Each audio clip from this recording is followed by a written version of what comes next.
नमस्कार दोस्तों, मैं अनुराग Kamkar civil education YouTube channel पर आप सभी का स्वागत करता हूं। मध्य प्रदेश प्रारंभिक परीक्षा की 10वीं यूनिट की सीरीज़ में यह पहला लेक्चर जिसमें हम आयोग के बारे में डिस्कशन करेंगे वह है भारत का निर्वाचन आयोग। और साथ ही साथ जैसा कि मैंने पहले कहा था कि हम तुलनात्मक अध्ययन करेंगे राष्ट्रीय और प्रादेशिक आयोगों का, तो इसी लेक्चर में मैं आप लोगों को मध्य प्रदेश निर्वाचन आयोग के बारे में भी बताऊंगा। ठीक है, तो चलिए स्टार्ट करते हैं। दोस्तों, इन आधारों पर हम दोनों के मध्य तुलना करेंगे, जिसमें सबसे पहला है प्रकार, टाइप। भारत का निर्वाचन आयोग और मध्य प्रदेश का निर्वाचन आयोग दोनों ही संवैधानिक आयोग हैं। संवैधानिक आयोग की जहाँ तक मैं बात करूँ तो संवैधानिक का मतलब होता है कि संविधान के किसी न किसी आर्टिकल में, अनुच्छेद में इनका वर्णन है। दोस्तों, मैंने आपको बताया था कि आयोग जो है 3 प्रकार के होते हैं: संवैधानिक, सांविधिक और कार्यकारी। संवैधानिक का मतलब होता है संविधान में उनका वर्णन है। सांविधिक का मतलब होता है कि संसद या राज्य विधानमंडल दोनों या किसी एक के द्वारा जो है इनका किसी कानून के माध्यम से इनका निर्माण किया गया है। इसके अलावा तीसरा जो होता है वह होता है कार्यकारी। कार्यकारी आयोग के बारे में मैं बताऊं तो सरकार के कार्यकारी आदेश के माध्यम से इनका निर्माण होता है।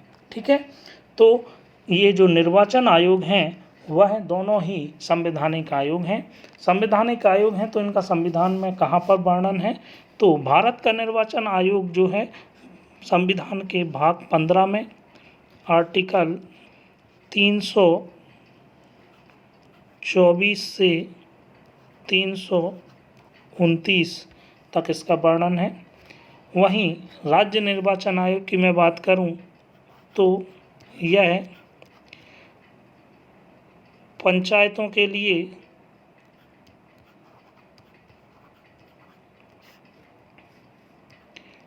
243 के में और नगरीय निकायों के लिए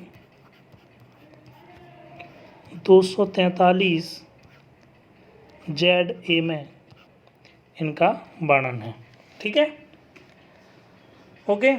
इसके बाद स्थापना की यदि मैं बात करूं तो भारत के निर्वाचन आयोग की स्थापना 25 जनवरी 1950 को हुई थी। और दोस्तों, आपको याद होगा कि 25 जनवरी को ही हम क्या मनाते हैं, राष्ट्रीय मतदाता दिवस मनाते हैं। इसीलिए मनाते हैं क्योंकि भारत निर्वाचन आयोग की स्थापना 25 जनवरी 1950 को हुई थी। परंतु यह जो नेशनल वोटर्स डे मनाना हमने 2011 से स्टार्ट किया है, उस समय भारत के निर्वाचन आयुक्त जो मुख्य निर्वाचन आयुक्त थे वो SY कुरैशी साहब थे। ठीक है, तो और मध्य प्रदेश निर्वाचन आयोग की बात करूं तो वह 1 फरवरी 1994 में इसका गठन हुआ था। ठीक है, इसके बाद यदि मैं ऑब्जेक्टिव की बात करूं तो दोनों का ऑब्जेक्टिव एक ही है, देश में फ्री एंड फेयर इलेक्शन करवाना। ठीक है, लेकिन मैं भारत के निर्वाचन आयोग की बात करूं तो भारत का निर्वाचन का आयोग जो है सेंटर वाला, वह संसद के दोनों सदनों का, लोकसभा राज्यसभा का निर्वाचन करवाता है। इसके अलावा वह राष्ट्रपति उपराष्ट्रपति का निर्वाचन करवाता है। ठीक है, और राज्य निर्वाचन आयोग की बात करूं तो राज्य निर्वाचन आयोग वो पंचायत और नगर पंचायत, ये स्थानीय निकायों के निर्वाचन करवाता है। ठीक है, भारत का निर्वाचन आयोग जो है राज्य में विधानसभा विधानमंडल के इलेक्शन को भी करवाता है। ठीक है, तो ऑब्जेक्टिव दोनों का एक ही है, देश में फ्री एंड फेयर इलेक्शन करवाना। परंतु इलेक्शन कौन सा इलेक्शन करवाता है यह निश्चित है। ठीक है, इसके बाद स्ट्रक्चर मतलब संरचना कैसी है, तो मूल रूप से जो भारत के निर्वाचन आयोग की यदि मैं बात करूं तो भारत का निर्वाचन आयोग जब से गठन हुआ तब से लेके 15 अक्टूबर 1989 यहाँ तक वह एक ही सदस्य इसमें होता था। ठीक है, परंतु इसके बाद से 16 अक्टूबर 1989 से 1 जनवरी 1990 तक यह 3 मेंबर इसमें रहे। ठीक है, फिर 2 जनवरी 1990 से 30 सितंबर 1993 तक यह एकल हो गया, मतलब एक ही सदस्य रहा। और फिर लास्ट में 1 अक्टूबर 1993 से अभी तक यह 3 सदस्य इसमें हैं। ठीक है, तो दोस्तों इसमें यह कितने सदस्य होंगे यह संविधान में वर्णन नहीं है इसका। ठीक है, यह राष्ट्रपति के ऊपर है कि इसमें कितने सदस्य हों, यह राष्ट्रपति डिसाइड करता है। ठीक है, तो वर्तमान में भारत निर्वाचन आयोग की बात करूं तो यहाँ पर एक मुख्य निर्वाचन आयुक्त है और 2 अन्य निर्वाचन आयुक्त हैं। संरचना में मध्य प्रदेश का निर्वाचन आयोग शुरू से ही एकल सदस्यीय रहा है। ठीक है, इसके बाद अपॉइंटेड बाई की बात करूं, मतलब नियुक्ति कौन करता है, तो मुख्य निर्वाचन आयुक्त और अन्य आयुक्त, भारत के निर्वाचन आयोग में तीनों की नियुक्ति भारत का राष्ट्रपति करता है। हालांकि मूल संविधान में यह कहा गया था कि इनकी नियुक्ति की प्रक्रिया क्या होगी यह संसद द्वारा निर्धारित की जाए, और संसद ने निर्धारित यह किया कि सामान्य प्रक्रिया, सामान्य सिफारिश से, सरकार की सिफारिश के माध्यम से चुनाव आयुक्तों की नियुक्ति की जाती है। इसके लिए कोई विशेष समिति नहीं है जो उनकी नाम की सिफारिश करे राष्ट्रपति को, और राष्ट्रपति उन नामों को कमिश्नर नियुक्त करे।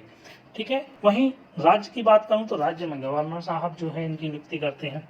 ठीक है, अगला जो इसमें आधार है वह है सैलरी, उनके वेतन भत्ते और पेंशन की बात करूं तो कितनी मिलती है, तो सुप्रीम कोर्ट के जज को जितनी मिलती है उतनी ही इन लोगों को, इन व्यक्तियों को वेतन भत्ते पेंशन मिलती है।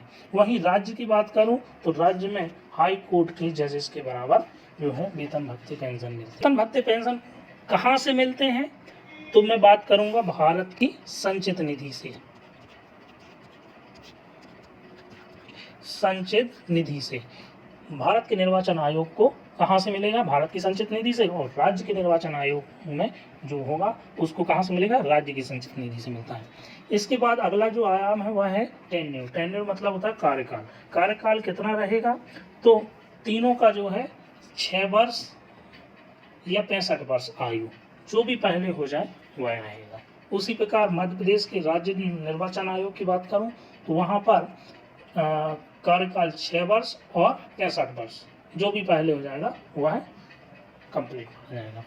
इसके बाद मैं यदि बात करूं तो डिस्चार्ज मतलब पद मुक्ति की बात करूं, हटाना हो कमिश्नर को, के लिए सबसे प्रमुख बात है 3 शर्तें आपको ध्यान देना है।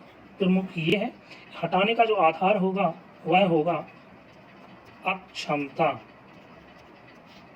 या दुर्व्यवहार।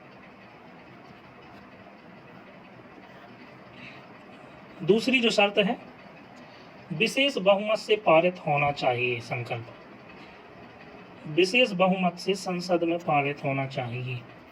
विशेष बहुमत क्या होता है सर, तो विशेष बहुमत होता है कि उपस्थित एवं मतदान करने वालों का 2/3, साथ ही साथ जो कि कुल सदस्यों के आधे से अधिक होना चाहिए, यह विशेष बहुमत होता है। इस बहुमत से पारित संकल्प द्वारा उन्हें हटाया जा सकता है। तीसरी जो शर्त है वह यह है कि हटाने से पहले सुप्रीम कोर्ट द्वारा इसकी जांच की जाती है, और जांच में यदि वह दुर्व्यवहार या अक्षमता के दोषी पाए जाते हैं तो उसके बाद यह विशेष बहुमत से पारित होगा और राष्ट्रपति इनको हटाने का आदेश दे देंगे। सेम राज्य निर्वाचन आयोग के लिए है। ठीक है, लेकिन हटाने के लिए वही गवर्नर यहाँ पर आदेश देंगे, यहाँ पर राष्ट्रपति देंगे। ठीक है, प्रक्रिया वही है। यहाँ पर हाईकोर्ट के जजेस द्वारा जांच की जाएगी, विशेष बहुमत भी वहाँ पर है, अक्षमता दुर्व्यवहार का आधार भी वहाँ पर है। ठीक है, सेम है। इसके बाद अगला जो इसमें आधार है रेजिग्नेशन, मतलब यदि किसी को इस्तीफा देना हो तो वो किसे देगा, तो मुख्य निर्वाचन आयोग हो या अन्य आयुक्त हो, कोई भी हो, केंद्रीय निर्वाचन आयोग जो है, भारत का निर्वाचन आयोग, उसमें प्रेसिडेंट को इस्तीफा दिया जाएगा और राज्य वाले में गवर्नर को इस्तीफा दिया जाएगा।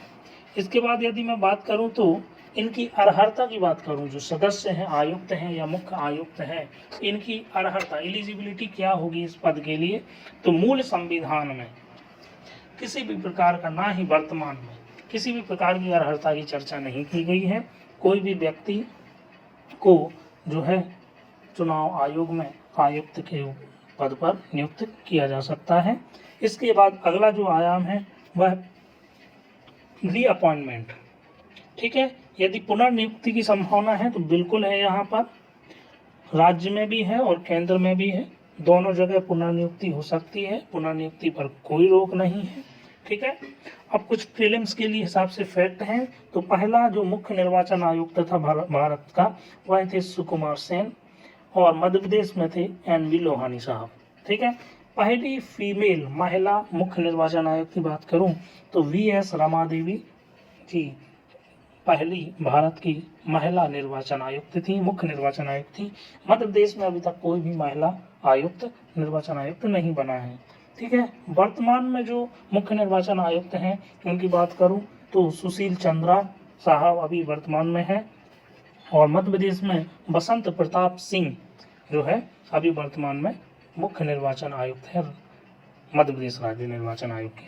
ठीक है, और राज्य निर्वाचन आयोग की अगर बात करूं तो यहाँ पर एक सचिव पद होता है।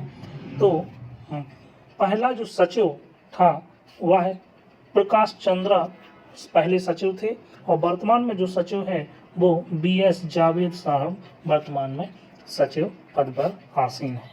ठीक है, हम इसके बाद आगे बढ़ते हैं। फंक्शंस ऑफ इलेक्शन कमीशन, इसके कार्य क्या हैं। ठीक है, तो कार्यों के बारे में मैं यदि चर्चा करूं तो पहला कार्य तो यही है कि हमारे देश में जो है फ्री एंड फेयर इलेक्शन करवाना इसका मुख्य कर्तव्य है। दूसरा, भारत में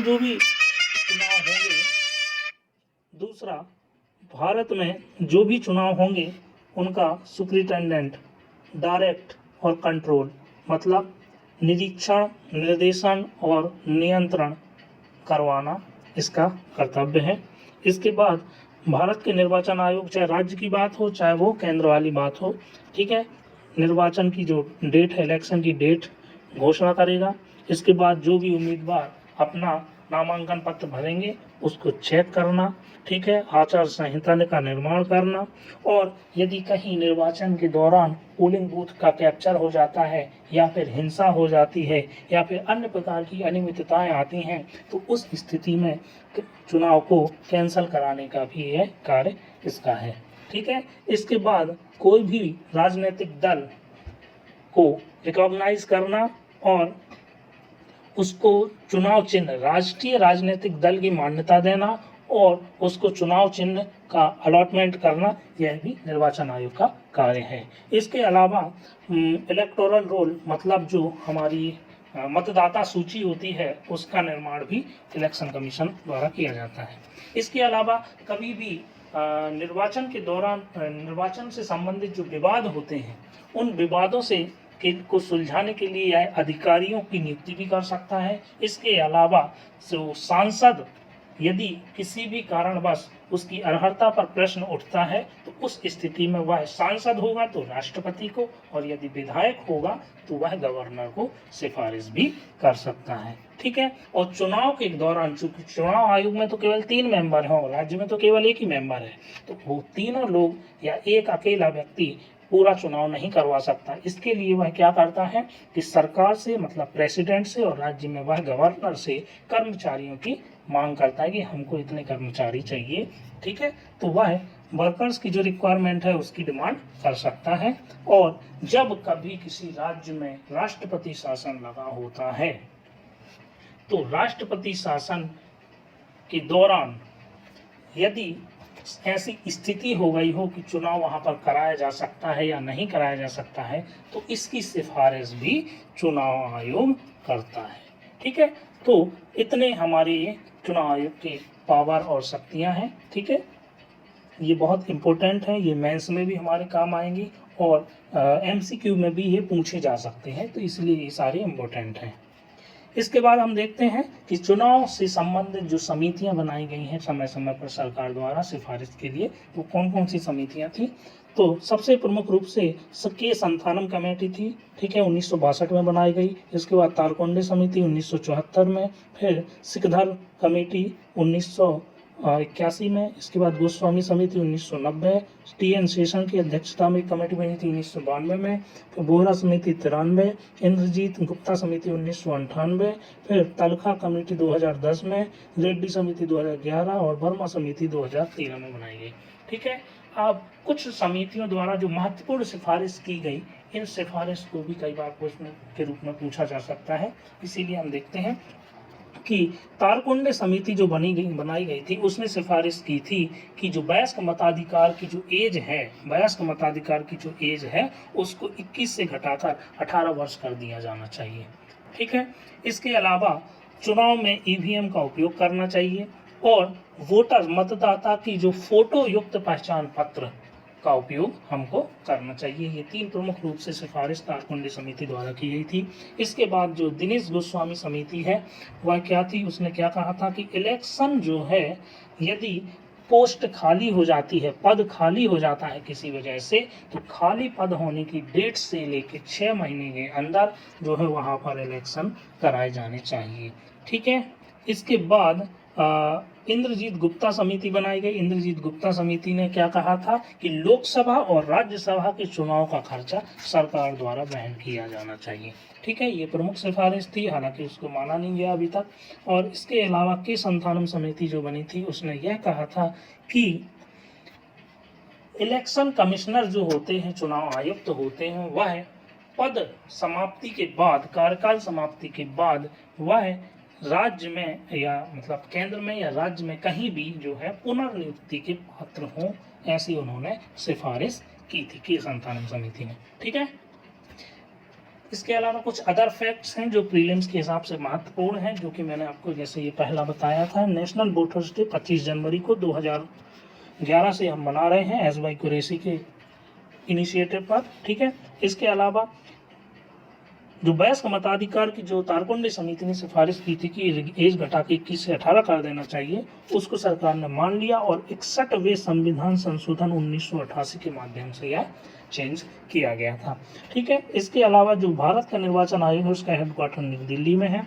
और इलेक्टोरल वोटिंग मशीन, EVM का फुल फॉर्म क्या होता है, इलेक्टोरल वोटिंग मशीन।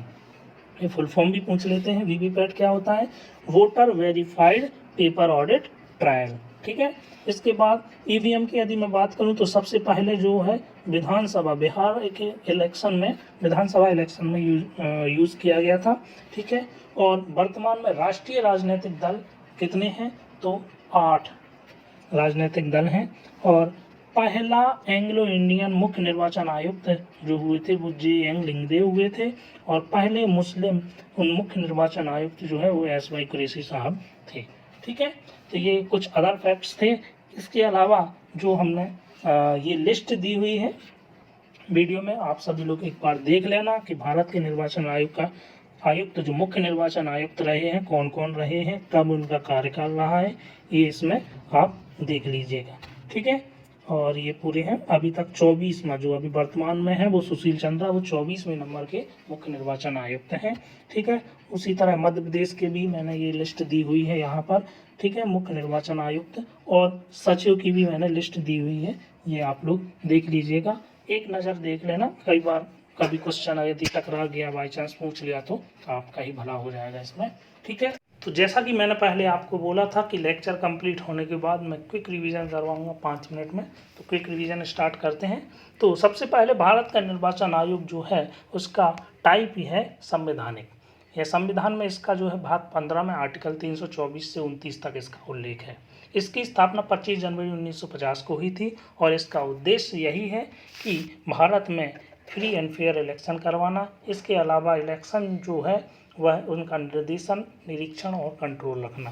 भारत का निर्वाचन आयोग जो है संसद के दोनों सदनों, लोकसभा, राज्यसभा, इसके अलावा राज्य में जो विधानमंडल है उसका चुनाव, इसके अलावा राष्ट्रपति और उपराष्ट्रपति के चुनाव को करवाता है। ठीक है दोस्तों, याद रखिए भारत में प्रधानमंत्री का चुनाव नहीं होता है। प्रधानमंत्री एक तरह से क्या होता है, वो सांसद होता है। ठीक है, तो चुनाव जो होता है वह लोकसभा में सांसदों का चुनाव करते हैं, ना कि हम प्रधानमंत्री का चुनाव नहीं करते हैं। प्रधानमंत्री जो है सांसद मिलकर अपने बीच में से ही किसी एक को बनाते हैं, डिसाइड करते हैं। ठीक है, इसके अलावा मैं अगला जो पॉइंट है इसमें नियुक्ति की बात करूं तो भारत का राष्ट्रपति जो है मुख्य निर्वाचन आयुक्त और अन्य निर्वाचन आयुक्तों की नियुक्ति करता है। वहीं मध्य प्रदेश में संवैधानिक निकाय है जिसमें यह इसका उल्लेख 243 के और 243 ZA में इसका उल्लेख है। इसकी स्थापना 1 फरवरी 1994 को हुई थी। इसका उद्देश्य वही है जो भारत के निर्वाचन आयोग का है। इसकी नियुक्ति कौन करता है, तो राज्यपाल इसकी नियुक्ति करता है। कार्यकाल की यदि मैं बात करूं तो भारत का जो निर्वाचन आयोग है उसका कार्यकाल 6 वर्ष और 65 वर्ष होता है। वही मध्य प्रदेश में कार्यकाल 6 वर्ष या 62 वर्ष होता है। पद मुक्ति या हटाने की यदि बात करूं तो 3 शर्तें हैं। पहला, अक्षमता या दुर्व्यवहार के आधार पर हटा सकते हैं। दूसरा, हटाने के लिए विशेष बहुमत से पारित संकल्प होना चाहिए। विशेष बहुमत क्या होता है, 2/3 उपस्थित एवं मतदान करने वालों का 2/3 होना चाहिए, जो कि कुल सदस्यों के आधे से अधिक भी होना चाहिए। ये विशेष बहुमत है। इसके अलावा जांच सुप्रीम कोर्ट के न्यायाधीश द्वारा की जाती है। उसी तरह मध्य प्रदेश में निर्वाचन आयोग के सदस्यों को हटाना हो तो उच्चतम न्यायालय के न्यायाधीश द्वारा जांच होना चाहिए। बाकी की प्रक्रिया यहाँ पर सेम है। ठीक है, यदि त्याग पत्र देना हो तो सेंटर वाला जो भारत का निर्वाचन आयोग के सदस्य हैं वह राष्ट्रपति को त्याग पत्र देंगे, और मध्य प्रदेश में निर्वाचन आयुक्त हैं जो वह राज्यपाल को त्याग पत्र देंगे। हालांकि यहाँ पर ध्यान देने वाली बात यह है कि यदि मुख्य निर्वाचन आयुक्त को हटाना है तो हटाने की प्रक्रिया जो मैंने बताई 3 शर्तों वाली वही रहेगी, परंतु अन्य आयुक्तों को हटाना है तो अन्य आयुक्तों को हटाने के लिए राष्ट्रपति मुख्य निर्वाचन आयुक्त की सिफारिश के बिना नहीं हटा सकते। ये ध्यान देने वाली बात है दोस्तों। ठीक है, इसके अलावा एलिजिबिलिटी की बात करूं तो एलिजिबिलिटी अर्हता, किसी प्रकार की अर्हता की बात नहीं करी, कितना पढ़ा लिखा होना चाहिए, क्या होना चाहिए, या कुछ भी संविधान में उल्लेख नहीं है। प्रतिनियुक्ति की बात करूं तो हाँ जी बिल्कुल, भारत का निर्वाचन आयोग के सदस्य और मध्य प्रदेश निर्वाचन आयोग के सदस्य दोनों पुनर्नियुक्त हो सकते हैं भारत सरकार के अंतर्गत। इसके अलावा जो पहला जो मुख्य निर्वाचन आयुक्त होता है था वह सुकुमार सेन साहब थे और मध्य प्रदेश में एन.वी. लोहानी थे। ठीक है, पहली महिला मुख्य निर्वाचन आयुक्त जो भारत की थी वह V.S. रमा देवी जी थी, और मध्य प्रदेश में अभी तक कोई भी महिला मुख्य निर्वाचन आयुक्त नहीं बनाई गई हैं। वर्तमान में जो मुख्य निर्वाचन आयुक्त हैं वह सुशील चंद्रा साहब हैं, और मध्य प्रदेश में B.P. सिंह, बसंत प्रताप सिंह अभी मुख्य निर्वाचन आयुक्त हैं। और मध्य प्रदेश निर्वाचन आयोग में सेक्रेटरी का पद होता है, सचिव का पद होता है, जिसमें पहला जो सचिव था वह प्रकाश चंद्रा साहब थे, और अभी वर्तमान में B.S. जावेद साहब सचिव के पद पर आसीन हैं। इसके बाद मैंने दोस्तों आप लोगों को निर्वाचन आयोग के कार्यों और उसकी शक्तियों के बारे में बताया था कि निर्वाचन आयोग का कार्य क्या है, फ्री एंड फेयर इलेक्शन कराना। ठीक है, इलेक्शन जहां भी हो रहे हों उनका सुपरिटेंडेंट, निर्देशन, डायरेक्शन और कंट्रोल रखना, इलेक्शन डेट का अनाउंसमेंट करना, और उम्मीदवारों के जो नामांकन पत्र भरे गए हैं उनको चेक करना। ठीक है, आचार संहिता का निर्माण करना। ठीक है, जहां पर कहीं भी कोई भी जैसे वो पोलिंग बूथ है उसकी कैप्चर कर लिया गया है, या हिंसात्मक या अन्य अनियमितताएं गतिविधियां हो रही हैं तो उस स्थिति में वहां के निर्वाचन को कैंसिल करना भी इसकी शक्ति है। इसके अलावा कोई भी राजनीतिक दल को मान्यता प्रदान करना और उसके लिए चुनाव चिन्ह होता है वो भी अलॉट करना। इसके अलावा अगला इसमें जो मतदाता सूची है वह भी निर्वाचन आयोग के द्वारा तैयार की जाती है। इसके अलावा गवर्नर और प्रेसिडेंट दोनों को सलाह देना किस संबंध में, जब कोई भी सांसद या विधायक अर्हता संबंधी प्रश्न पर खरा ना उतरे। ठीक है, निर्हरता उसकी घोषित कर दी जाए तो उस स्थिति में वह प्रेसिडेंट को और गवर्नर को सलाह भी दे सकता है। इसके बाद जहाँ पर राष्ट्रपति शासन लगा हुआ है वहाँ पर चुनाव कराना हो तो चुनाव करा सकते हैं या नहीं करा सकते हैं, इसकी सिफारिश भी वह राष्ट्रपति को करता है। ठीक है, तो ये इसके शक्तियाँ और फंक्शन हमने देखे थे। इसके अलावा हमने चुनाव से संबंधित कमेटियाँ देखी थी, जिनमें से के संथानम कमेटी, तारकुंडे समिति, शकधर कमेटी, गोस्वामी कमेटी, शेषन समिति, बोहरा समिति, इंद्रजीत समिति और तलखा कमेटी, रेड्डी कमेटी और वर्मा कमेटी, ये सारी कमेटियाँ हमने देखी थी, इनको याद कर लीजिएगा। कुछ समितियों द्वारा जो इम्पोर्टेंट सिफारिश की गई थी वो भी हमको पढ़ना है कि तारकुंडे समिति द्वारा यह सिफारिश की गई थी कि वयस्क मताधिकार की जो आयु है वह 21 वर्ष घटाकर 18 वर्ष कर देनी चाहिए। इसीलिए भारत के संविधान में 61वां संविधान संशोधन 1988 द्वारा ये जो वयस्क मताधिकार की आयु है उसको घटाकर 21 से 18 कर दिया गया। इसके अलावा दिनेश गोस्वामी समिति द्वारा यह कहा गया कि जिस कहीं भी कोई सीट खाली होती है तो वहाँ पर 6 महीने के अंदर चुनाव करा देना चाहिए और चुनाव में ईवीएम का उपयोग करना चाहिए और वोटर आईडी में फ़ोटो युक्त पहचान पत्र का उपयोग हमको चुनाव में करना चाहिए। इसके अलावा इंद्रजीत गुप्ता समिति ने यह कहा था कि लोकसभा और राज्यसभा के चुनाव में सरकार द्वारा जो खर्चा होता है वह सरकार वहन करे। इसके अलावा के संथानम कमेटी जो थी उन्होंने यह सिफारिश की थी कि जो इलेक्शन कमिश्नर्स होते हैं उनको सरकार पुनर्नियुक्ति के पात्र घोषित करे, उनकी पुनर्नियुक्ति की जाए। ठीक है, इसके अलावा हमने अदर फैक्ट्स में देखा था कि 25 जनवरी को 2011 से हम क्या बनाते हैं, राष्ट्रीय मतदाता दिवस मनाते हैं और ये मैंने 21 से 18 वाला आपको बताया ही है। ठीक है, और जो हेडक्वार्टर है भारत का निर्वाचन आयोग का हेडक्वार्टर है वह नई दिल्ली में है। ईवीएम का फुल फॉर्म क्या होता है, इलेक्टोरल वोटिंग मशीन। वीवीपैट क्या होता है, voter verified paper audit trial. First time use कब हुई थी ईवीएम, बिहार इलेक्शन में हुई थी। और नंबर ऑफ कितने राष्ट्रीय राजनीतिक दल हैं, वह कितने हैं, 8 हैं। और पहले एंग्लो इंडियन मुख्य निर्वाचन आयुक्त कौन थे, JM लिंगदेव थे। और पहली मुस्लिम मुख्य निर्वाचन आयुक्त कौन थे, SY कुरैशी साहब थे। ठीक है, और यह जो है पूरी लिस्ट है मुख्य निर्वाचन आयुक्त की, यह देख लेना दोस्तों एक बार, इम्पोर्टेंट है, कभी कभार पूछे जा सकते हैं क्वेश्चन। ठीक है, और उसी तरह मध्य प्रदेश की भी हमने निर्वाचन आयुक्त और सचिव की लिस्ट दी हुई है, इसको भी आप लोग देख लीजिएगा। ठीक है, इस तरह हमारा आज का लेक्चर कंप्लीट होता है। मिलते हैं अगले लेक्चर में। Thank you very much.